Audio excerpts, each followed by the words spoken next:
السكيت بتاعي.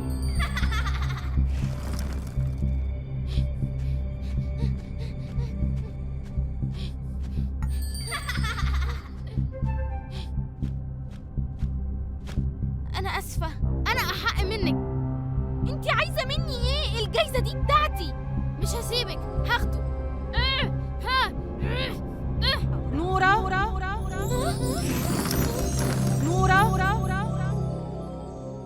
يا نورة نورة، ماما. نفس الحلم؟ أيوة، بس التفاصيل مختلفة المرة دي. ازاي؟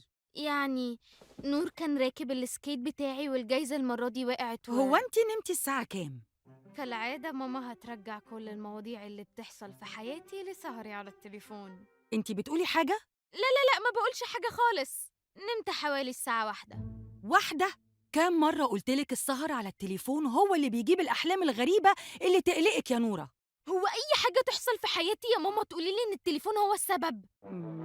مش عارفة بقى، أنا دايما أسمع الأمهات تقول كده، وأكيد التليفون هو السبب. بعد كده ننام بدري بعد إذنك، ويلا علشان ما تتأخريش على المدرسة. حاضر يا ماما، ما انتي بقالك ساعة بتتكلمي معايا، كان زماني خلصت لبس. والله العظيم هسيبك ساعة كمان ومش هتخلصي لبس.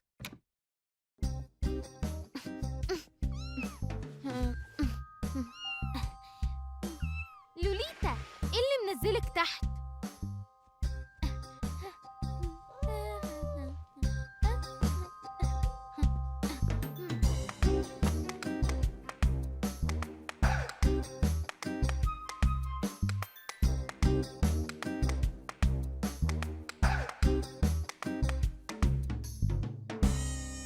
كنت هنسى المفاجأة. نورة، خلصتي؟